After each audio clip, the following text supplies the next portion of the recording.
everyone, and welcome back to the channel. Today I've been focusing a lot of my attention on the petition and the money that goes into it and getting it shared and all this kind of stuff. It's been a lot of work, but I feel it is very important. Thank you to everyone whom has helped, and I got my first donation yesterday, which was fantastic because bitch can use all the help she can get, you know? And I took that donation and put it toward my phone bill and a couple bucks toward the petition to get it shared out to more people. I believe we're somewhere at like 45 signatures right now. We need at least 100, and I've been sitting around contacting each individual person, going to other dog pages and sharing as much as I can to try to get the word out there. So please, please, please, any of you that haven't signed, sign it. And yes, I know you guys, don't be silly. I wish we could euthanize the freaking dog. We all know that. We all know what I would like to do to the dog. Facts are here that that's not going to happen. They don't put down repeat offending dogs that aren't working for the police. They just ship them all over the country and re-adopt them out. We've talked about that. We can start to make some change, and if we can actually stop this from happening, maybe we can make change in the future. I have to be optimistic, and I'm gonna try, and I'm damn sure not gonna sit here and be a fucking keyboard warrior and carry on and not go out and do something to make change. So, you know, guys, think about that. Please help if you can. Let's go on into today's video. I'm going to cover different viruses, things you can catch from your pet. This involves all kinds of different... Hold on, let me grab my thing.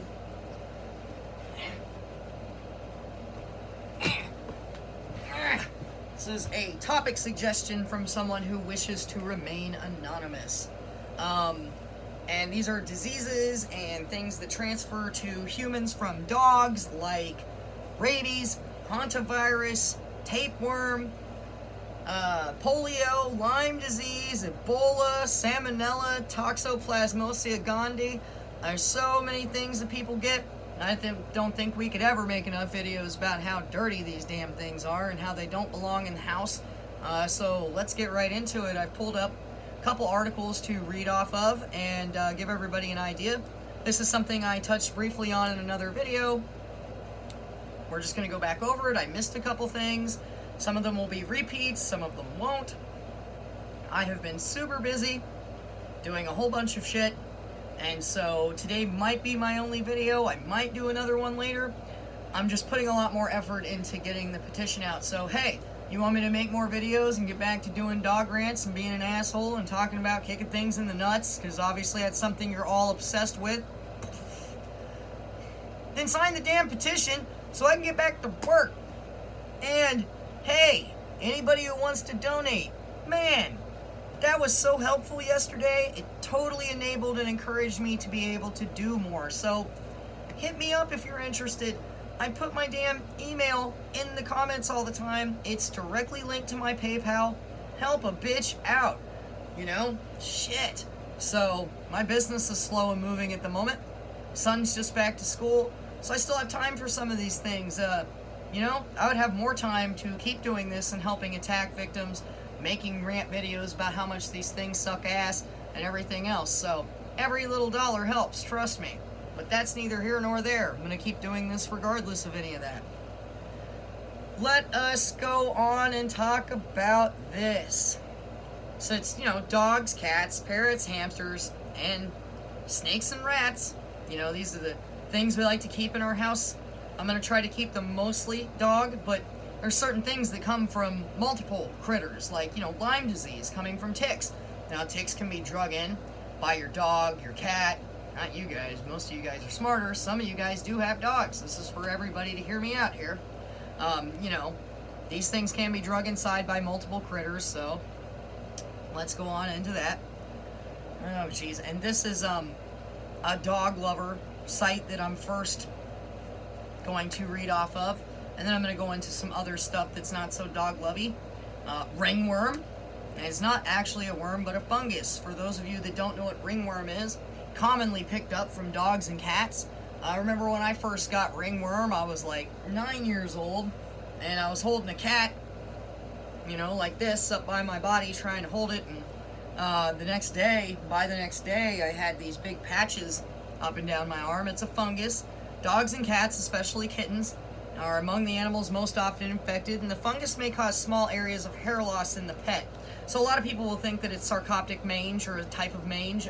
It's not, it's ringworm, although mange is very serious. And when mange is transferred to humans, and a lot of times with these illnesses, these things are transferred over to humans, they're no longer called the same thing. It's like a version of human scabies when you pick up, and I digress.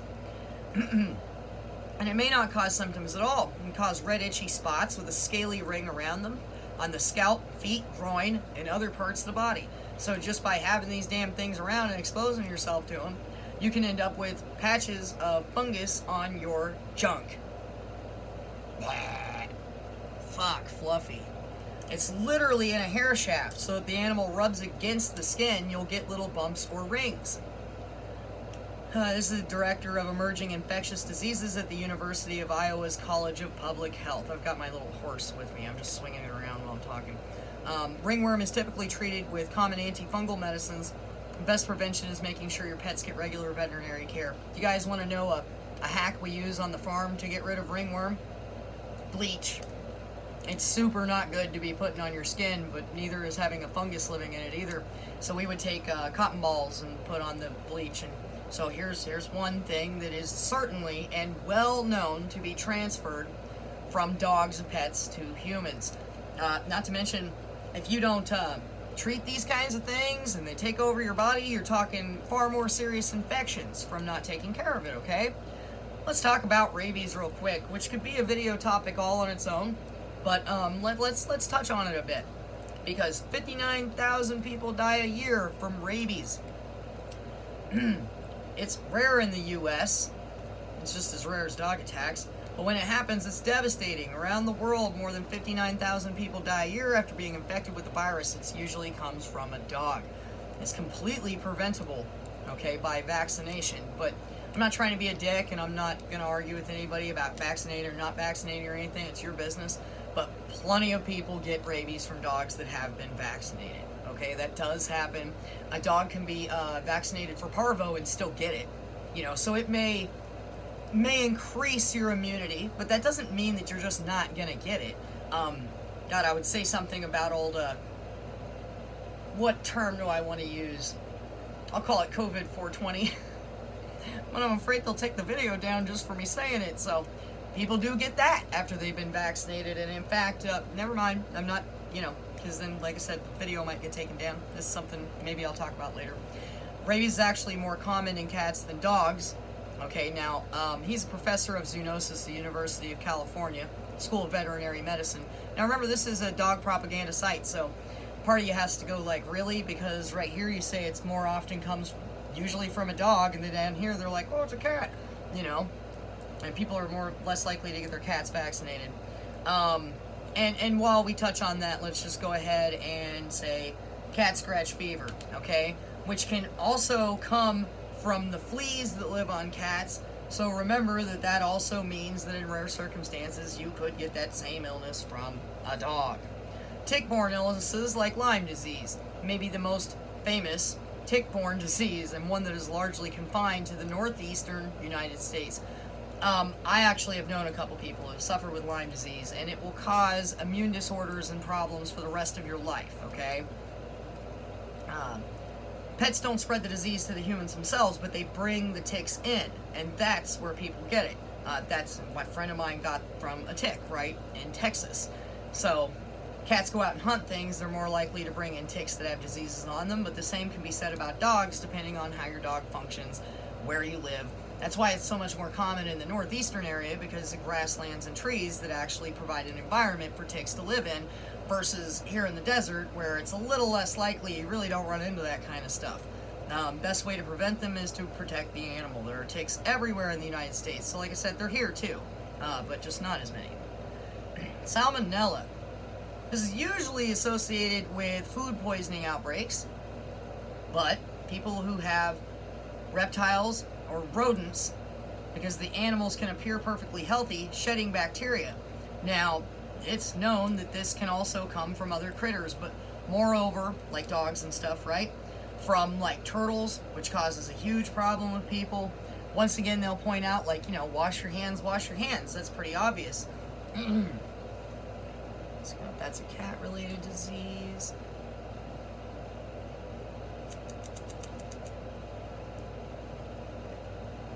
And, okay, so as they like to, so influenza can come from your dogs and cats. It's more often from other animals like birds and pigs, but even here they have to admit that, dogs and cats can carry. Transmission is extremely low, but they say you have to be in close contact with these critters for it to be a problem. Well, how many people you see making out with these things? So you totally can get influenza and pass it back and forth to your pets. The plague can be transmitted by prairie dogs kept as pets. How often? How many people?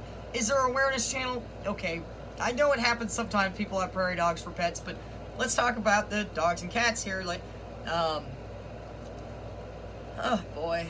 And the symptoms can include headache, fever, and chills. Dogs and cats can bring home fleas that carry the plague. So once again, and if you're a human and you're walking through tall grasses, especially places like Texas, Ohio, stuff like that, you can pick up ticks and fleas. Most people know, though, when you come home, check yourself and take your clothes off. Make sure you immediately check yourself out. When you've got a pet that's going in and out all day, that becomes much harder to contain. Now, the hantavirus, usually transmitted by rodents, okay, but it can be transmitted by other pets. A classic scenario where someone's cleaning out an area with feces, and as they're cleaning, the virus gets aerosolized, and then they breathe it in. There's been a recent U.S. breakout of hantavirus called the Sol virus. It was traced to pet rats. It didn't spread far before it was stopped. Okay? So, is Pasteurella bacteria is commonly found in the mouth of dogs and cats and can be passed on through bites and scratches. As many as half of infected dog bite wounds contain this bacteria. As many as half, okay? A few hours after the bite, it will get very painful and swollen. It can lead to skin infection known as cellulitis. And for anybody who doesn't know, that's serious shit. This is part of like where people can have limbs amputated and shit. Alright, that stuff gets to spreading around. So, it responds well to antibiotics, and if you're bitten or scratched by a dog, you need to wash the wound thoroughly and contact a doctor. Get a tetanus shot. So let's see. Alright, that's a pig thing. Oh, and cap.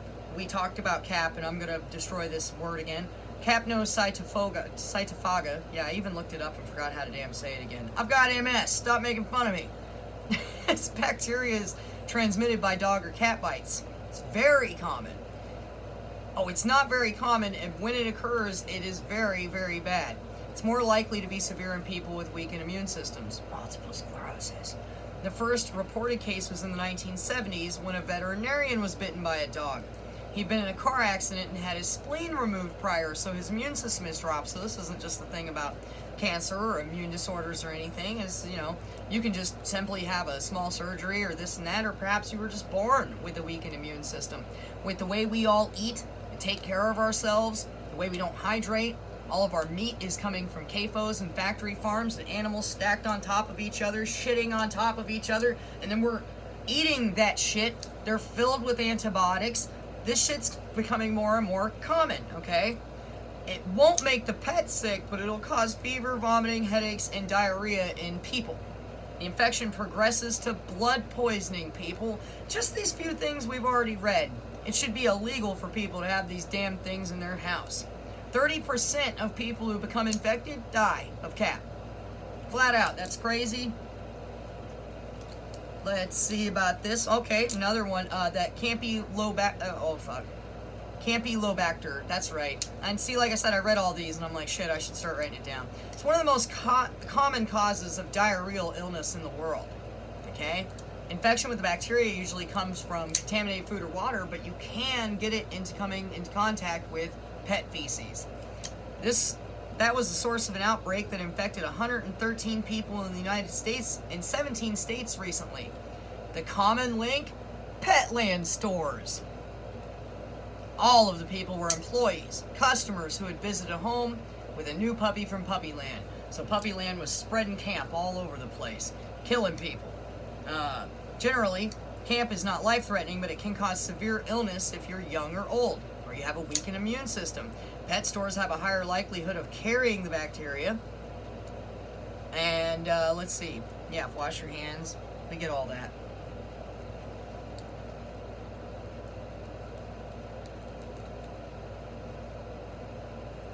It's another prairie dog thing.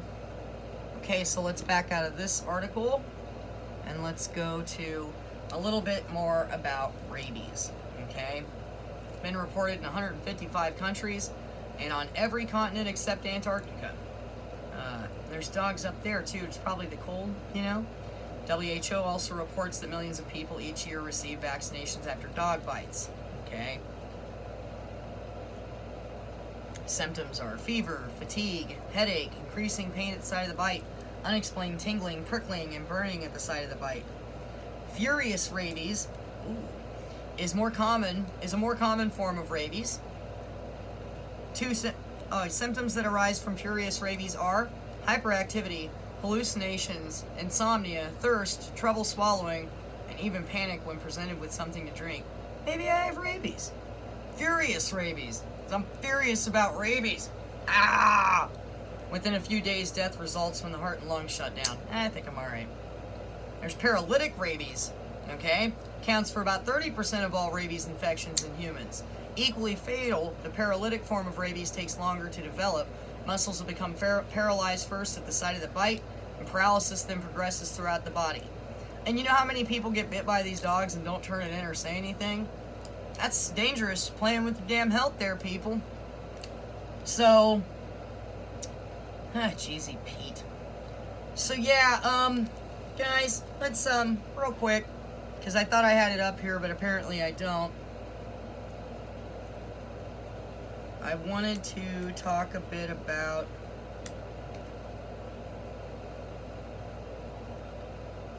and like I said, this will probably end up becoming another video as well, because there was a great article that was sent to me from this anonymous person that was far more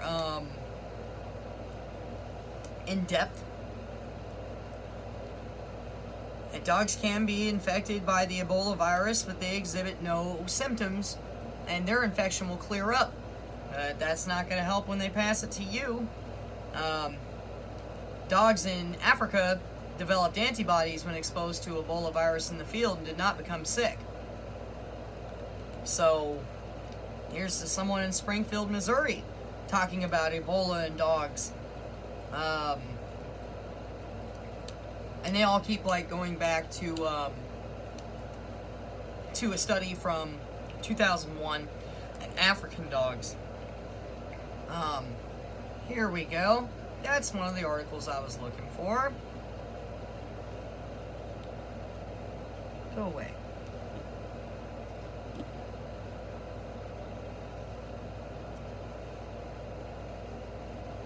Here it is. I told you guys how bad I am with technology, so you just gotta hang with me. So they're going back. Okay, so Ebola virus causes hemorrhagic fever in both humans and non-human primates. It occurs in Central Africa. It kills 80% of infected persons within a few days. Okay.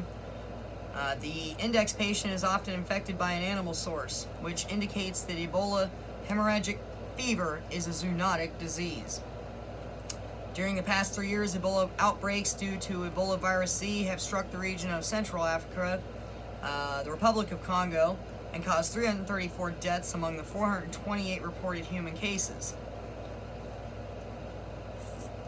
And that was one of the articles. Anyways, guys, we're about at our mark. I'm going to wrap this video up. I have to go. Oh, my son hurt my horse. Horsey! I'm going to go relax for a while. I definitely got myself some heat exhaustion with all the crap I did in the 118 degree temperatures yesterday. And then, I mean, I don't know many people that do as much crap as I do in a day, but literally it was like volunteer work, working and cleaning around the house, grocery store, packets and homework for the kid at school, started a petition, shared it all over the place, contacted people to find out if I could share the petition, all this crazy stuff. Talked to someone about some horse stuff, actually. That's why I had the horse out. I want to do a video about my work with horses here soon and make it a very specific video because it still entails domestication of animals. So we're going to talk about that. It's a highly intriguing thing to talk about, especially because I know so much about it.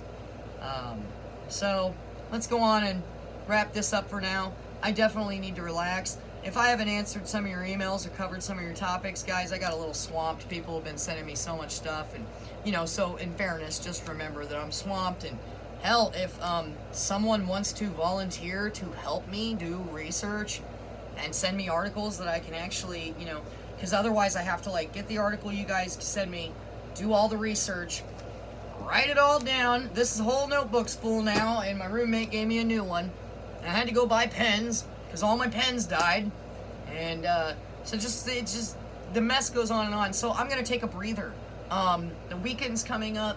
My son is wore out from school too. We're both just exhausted, so I'm gonna take it easy today. I need to hydrate, but I need to show you guys love and tell you how much I appreciate all of you. Thank you, thank you, thank you, thank you. Please, please, please share the petition with anyone you know that will sign it. Please, even dog lovers have been signing this damn thing that I've reached out to. God, I don't even want to say that they were a little bit easier to talk to about this than y'all. And I love you guys, but everybody's, it should be killed. Yes, we know. If it was up to me, the thing would be hacked up in pieces and cooked and served to the poor. Instead, the poor are living under a bridge and won't go into a home because they can't find a home with their dogs. So I can just go on about this all day. So I got up and was kind of in a shitty mood, and then my crackhead, damn shitbull owning neighbors that I never really had a problem with other than their dog lovers, and that already made me, I don't like these people. Dumped all their fucking trash in my trash can, and then I felt like a fucking Karen because I'm pissed off. But what kind of criminal doesn't know how to, like, not have it obvious? Like, they literally, you can see all the trash hanging out of my trash can. There were fucking ants everywhere and garbage. I'm just standing out there trying to put my son out to the bus, and I've got dog food bags and shit hanging out. Oh, I was fucking livid.